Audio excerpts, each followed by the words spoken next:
Come on and feel free. I know you came to have a good time. Hey there, it's WBM, and I have something really special for you guys. A little while ago, I was blessed to have a fabulous conversation with the incomparable Nicco Annan, who plays Uncle Clifford on the hit show P-Valley. Comes to you live on Starz. Well, it's not live, but it's on Starz. You can check it out on their app.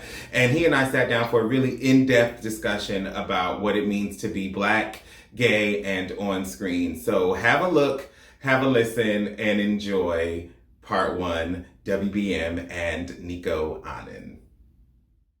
I'm the fabulous WBM. I am here with the even more fabulous Nicco Annan. He is the star of P-Valley, which is on Starz. You may know him as Uncle Clifford, and he is here to talk with me, I hope, about being Black, gay, and on screen. Welcome to the show, Nicco. Whoop de whoop whoop whoop. Thank you for having me. Thank you for having me. Thank you for being had. So, you tried it. You tried it already. Ladies and gentlemen, and all those in between, please don't believe the hype. WBM is starting already. We're just getting started. We got about 3 hours together. And so we're going to get into the weeds. You didn't know it was going to be 3 hours, did you? So, got you. Make it last forever and ever. That's what she said. So, we'll get into the singing and the dancing maybe a bit later, because a lot of y'all maybe don't know that about Nicco, that he's a fabulous triple threat. But the first thing I want to talk about, this series is called Being Black, Gay, and On Screen. And you've done 1,000 interviews because you're like super hot. I want to know what you're the actor, like, just talk a bit about your coming out journey. If you use that term, I don't use that term, but if you use that term coming out, what that was, when that was, or how you define, I mean, are you gay? Like, I don't want to put words in your mouth. How do you define yourself? This is fun. This is fun and a great way to start. Talking about hello. What's your coming out story? I honestly, if you see my face when you asked that question, I kind of reacted in a way. I was like, oh, wow.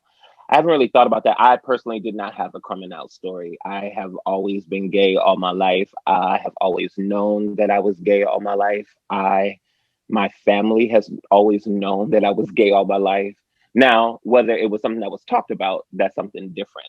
But in terms of it being known and me being loved, I don't even want to say in spite of, because it wasn't something to spite. It just was a part of me, just like my skin, my melanin, just like my size, everything, So that was my coming out story. And if you want to get even more technical, personally, my official conversation about being Black and gay happened when I was 18. I think I was 18.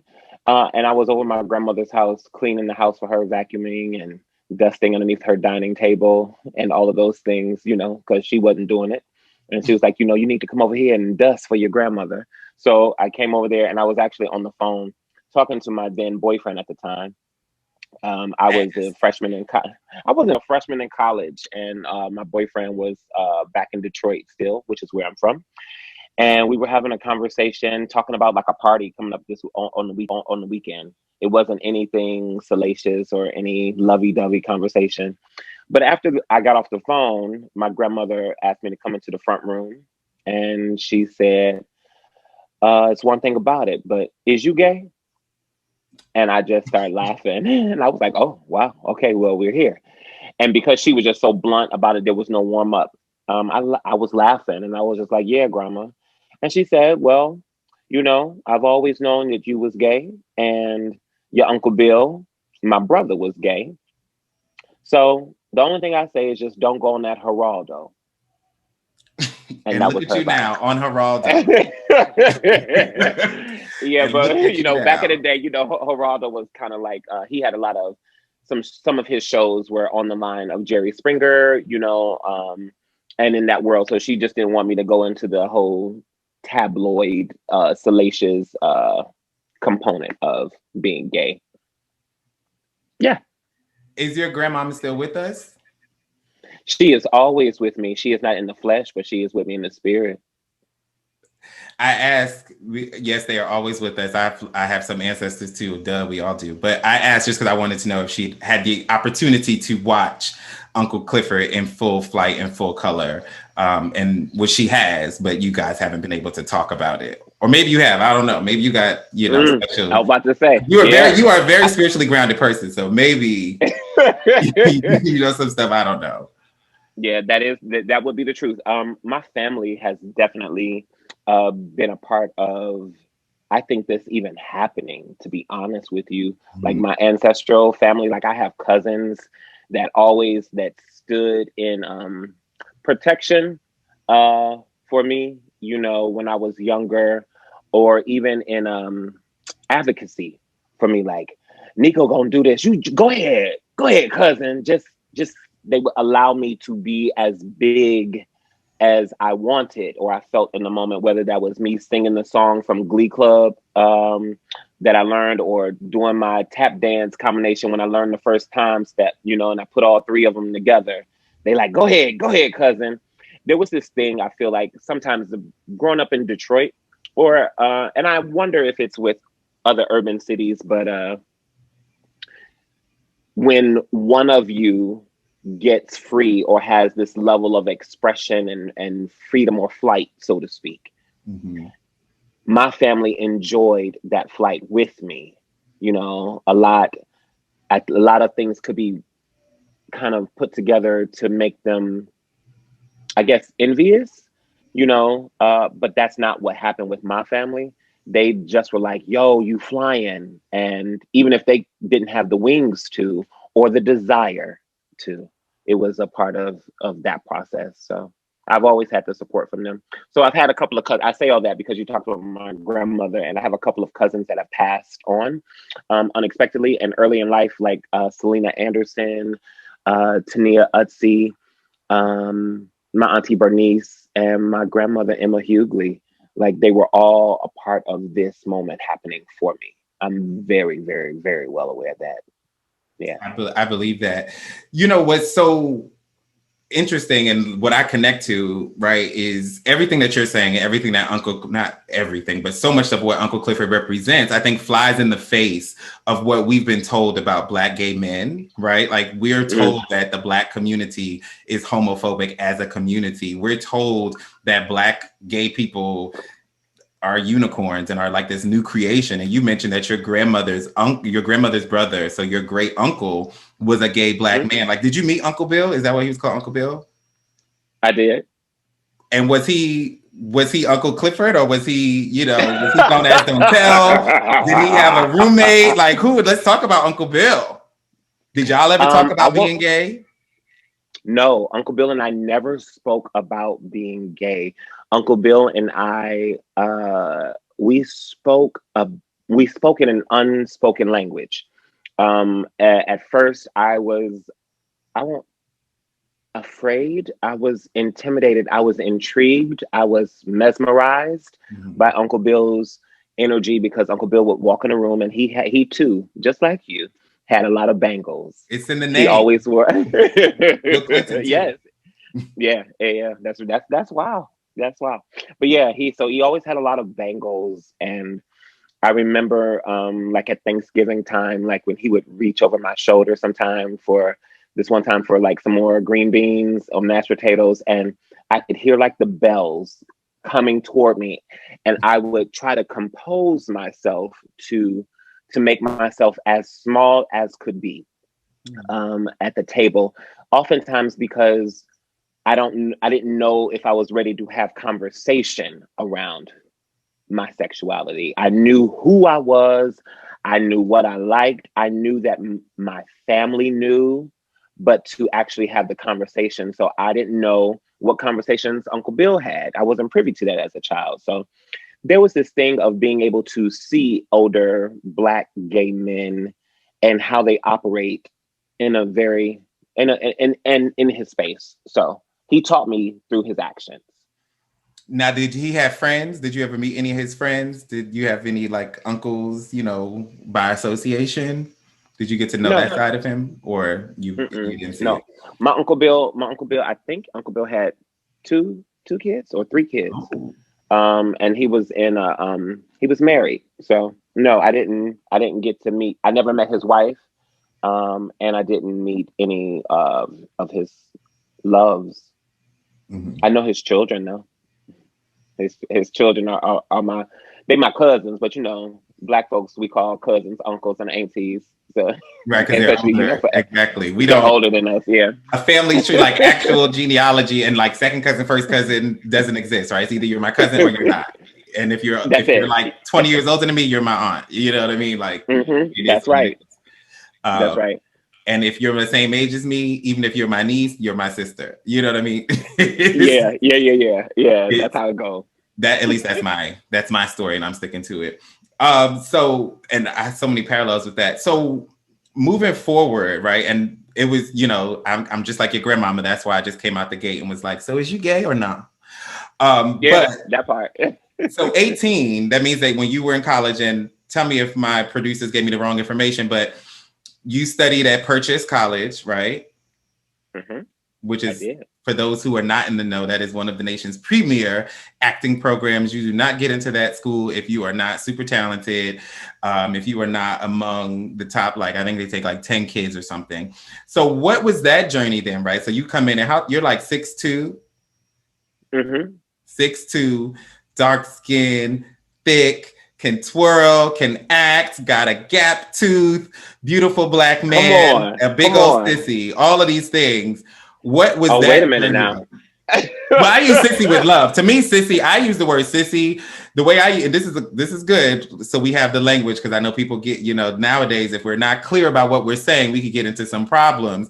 People will cancel hmm you. I use the word sissy to mean boys who were, as a child, identified as gay. And I think that there's a range, right? So I think that Uncle Clifford, and you can tell me if I'm wrong, because I've only known Uncle Clifford for 8 episodes, 45 minutes to an hour each. But the 8 hours I've spent with Uncle Clifford, I would think that he was a sissy, that as a child, you were someone that people called a sissy, and whether that was because you had a little switch in you, because you wanted to dance or tap dance, you may not even be gay, right? Like, because those things have nothing to do That's with who very you're true. attracted to.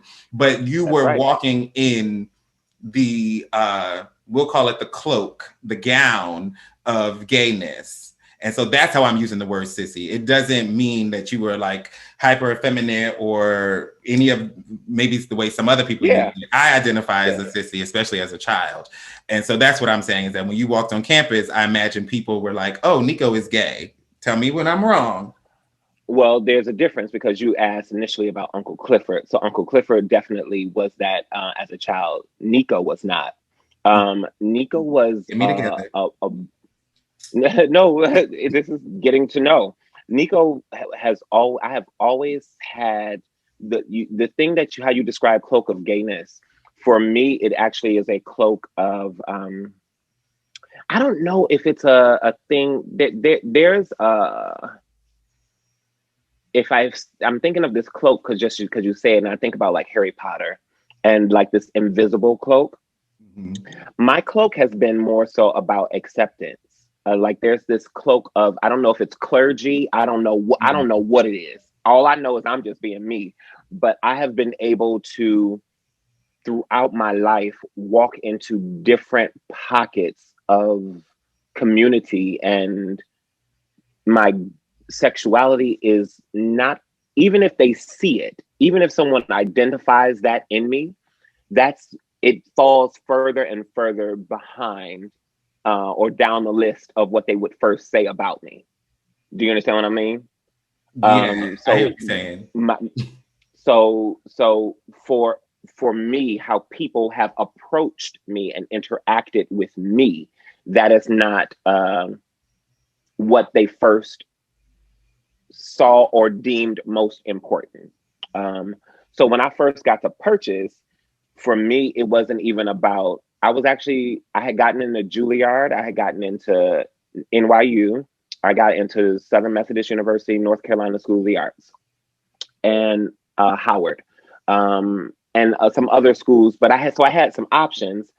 But Purchase was the school that put me on a waiting list, and I Ooh. was on a waiting list. Yeah, it was 12 people. You was in your And bag. You was like, if y'all take me off, I'm coming here because you did Purchase played you like a dude. They was like, I'm gonna just not call him back, and then he'll go. I don't know. We're gonna talk about your relationship situations in a minute because I don't know why your dude gotta try to play you like that. But because we never got to talk to Uncle Bill about how to have a man treat you. So I'm just making it up. I had my mama to talk about, to talk with, and my dad actually. So yeah, because I spoke to my dad about that before my grandmother. About with boys specifically? Sexuality. Yeah. I did. Okay, tell me more. Let's go. I don't care to go. No, okay. We're not going there. We're not going down that road.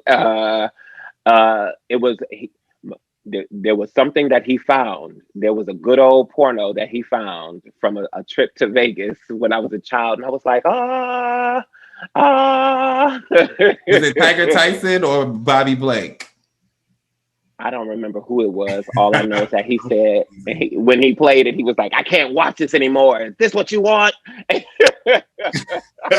was like, "Yeah." I was just curious. So anyway, so we had that conversation. But back to Purchase, it was more of about a challenge for me. I wanted something. I saw Black people there. The head of the program was a Black man, Israel Hicks, and that inspired me. That was something that attracted me much more than anything about sexuality. I never thought about it like that. I was just like, yo, Black people are there. Let me go there. They got something that can help me get better. And they gave you all the tips and tricks and tools and techniques, and you have all of that stuff. So fast forward, you go there, you turn it out. Did you have a good time there? I had a wonderful experience at Purchase. Although, there was those conversations. It was my sophomore year that there was a little rivalry amongst the faculty because, you go through juries and they, what do you call it? Evaluate you every semester, and your progress and all those things. But there was this moment where they were like, Nicco, I had he did script analysis. He was a script analysis teacher. And he was saying that if I did not learn how to play straight, I was not going to have a career. And what happened was, this was like, for me, the first time this came up. So to your point, yes, people may see that I'm gay. They saw me screaming up and down the campus or having fun at like Culture Shock and at parties and things like that.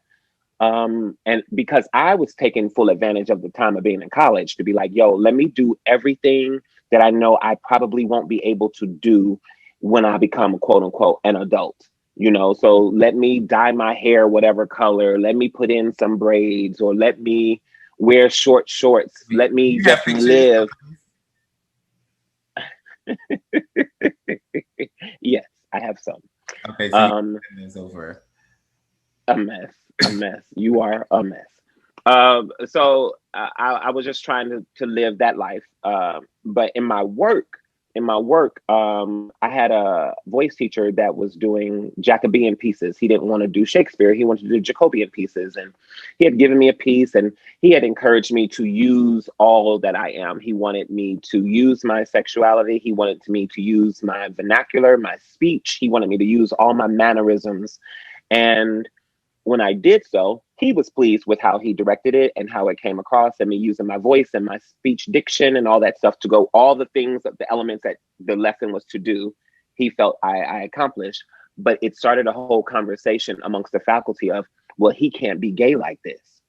Because if he's gay like this, he's going to leave this program and he's not going to get any work.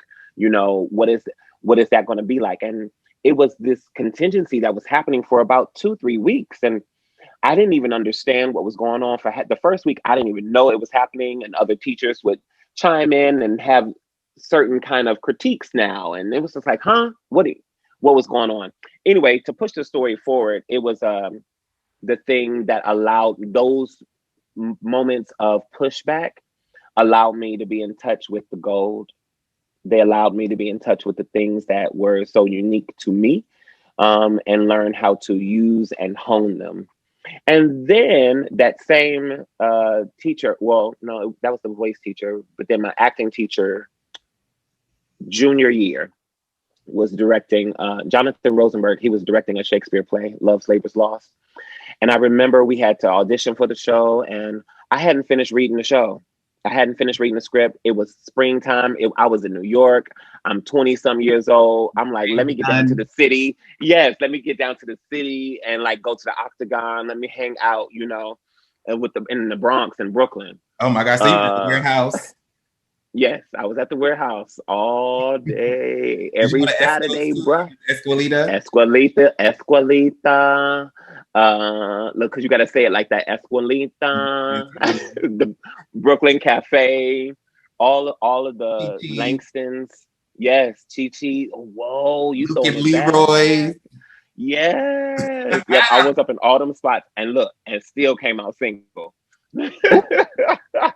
Well, it's all good. Let's unpack that. Let's lay it bare. No, I'm joking. Or maybe I'm not. But so it's funny you brought that up about college, because I went to Howard, right, as you know. And I had a similar experience in terms of being told that, like, if you are presenting as gay, you won't work. And I know that, like, one of the challenges and one of the things I struggle with, quite frankly, was that I don't pass very well, partly because I think I have no desire to. Like, I've never felt a desire to try. So when I'm trying to do stuff, it, felt wrong.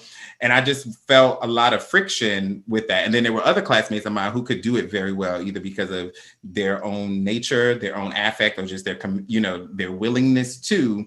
And it seemed like the better you could pass, the more you were told you had to. Like, oh, that you can play straight.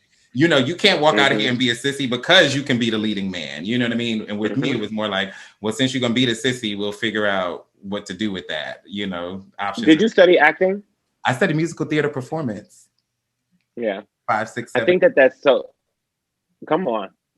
I think that's so interesting that people would say things like that, because for me, I just kept saying, but this is my life. Like, I'm not acting. I don't need to act in my life. I can act and tell story when it's time. Action, when the lights go on. But when I'm walking to the supermarket, when I'm going to the car, when I'm going to the movie theater with my peeps, I'm not trying to act. I need to just be. Yeah. And listen, and the real gag is that when you acting, what are you trying to do? Be. So it was a whole thing. I was like, y'all don't know what y'all talking about. But it was a different time back then, and it was a different time. I'm just saying in academia in early 2000s, it was a different time definitely than what it is now. Because the fact that you're doing this show, this podcast, you have this online right now. People are seeing this. You're having these kind of conversations. These conversations weren't happening when I was in college. I didn't see them. So that's what I'm saying. Now, so what I think is the main difference, right? And it's not as different as I would like, but it is different, is that there are possibilities. Because I think part of the issue, because some of the people that told me this were gay Black men themselves, right? And so I think sometimes it was coming from a place of love and protection, but it was this recognition of, like, these roles don't exist. So if you can't play, like, playing a gay Black man, it's like, what, you're going to be in Blues for Alabama Sky, you're going to be in Amen Corner. And how many productions of that? Exactly. Yeah. You know what I mean? And half of the roles, it's not even named. And then the other roles where it's named, you're going to get AIDS and die in the end. You know what I mean? Because that is the story that's told. Or you have a wife and you're lying and it's a secret. And so, or if it's TV and film. Although that script that you just mentioned is Before It Hits Home, and that's a great script. I really like that. Well, it's a few scripts, but I was talking about Before It Hits Home. Shout out to Cheryl West. It is a good play, and it was of its time, right? Like, so this is not an indictment of these. That was no conversation then. But I think there was this recognition, and so now it's getting better. There are a few more roles, and we see there's other shows, contemporary shows out right now. And that's what Black Alien on Screen has been about, is interrogating and exploring the roles, both the historical ones and the contemporary ones.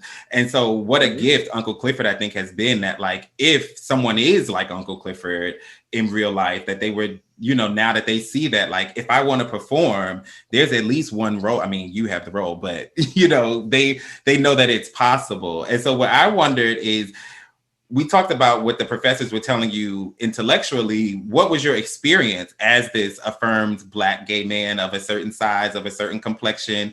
You know, do you think that impacted your ability to work, to find work, you know, or not? I think all of the obstacles that I encountered definitely impacted my fight.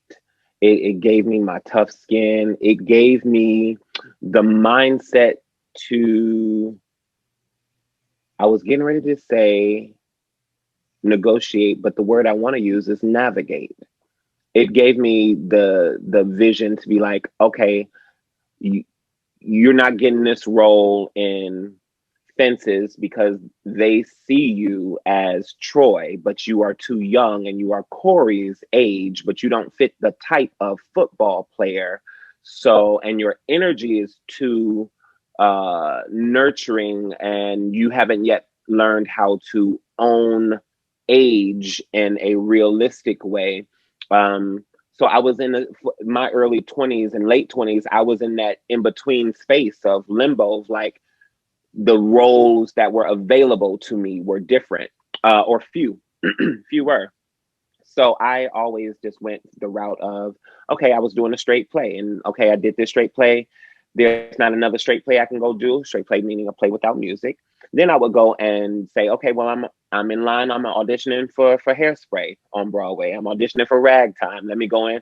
Okay, y'all don't want to see me for the acting call. Let me go to the dancer call. I know that because I can dance and because of my size, I specifically went out for shows that did not always have quote unquote chorus guys in it, where they had real townspeople that looked like regular people that could dance and hit the 5, 6, 7, 8 in their pirouettes, you know, and the leaps and everything. So I was just like, when I would do that, I was finding success in that method. And then when I got tired of doing a musical, because I didn't want to be a guy, just the chorus guy, I felt like I was I had more to give. Then I would go and choreograph something on just a contemporary modern dance company. And then that just bled, and my career kind of snowballed into directing and choreographing, acting, which led to then teaching and doing all of these things simultaneously. So I was able to be fed. And I don't think that I would have had the desire or the vision to be able to navigate that way had I not experienced the opposition early on. I always tell people, like, when you're in college, sometimes don't think that getting all the roles, or you being the number one in your company or in your, you know, your class or studio, however the program sets it up, means something. Because I remember senior year, the second to last show that my company did, I was in and only had 4 lines. 2 of them were in Italian. Where were they? And I know you know them. I don't want to say it because I probably got it wrong. It was Quesava or some I don't know. It was just like, it was so short. Like, do you need a wine? Because I was a waiter, a butler at this whole hotel situation, and it was a big thing because the main role was a straight guy, but he was an entertainer. He was a triple threat. He was an actor. He was Fred Astaire, essentially. Mm-hmm. And everyone in the company thought that I was going to get this role. And I went in, I did the role. I actually studied that role. I actually really tried to go in there for it and get it. And I did not. And I was not upset. Now, let me ask you this. Everything being the same, if you were in the class of 2021, so this piece is going up next spring, do you think you would get the role? Like, do you think the world has changed enough? So that's part 1. If you want to know what happens next and what else we talk about, make sure you like, comment, and subscribe. Well, you don't have to like or comment to know what's going to happen next, but we'd appreciate that. But you do have to subscribe and click the bell notification. People point and do all this stuff. I don't know where the hell it is. but join us next week for more.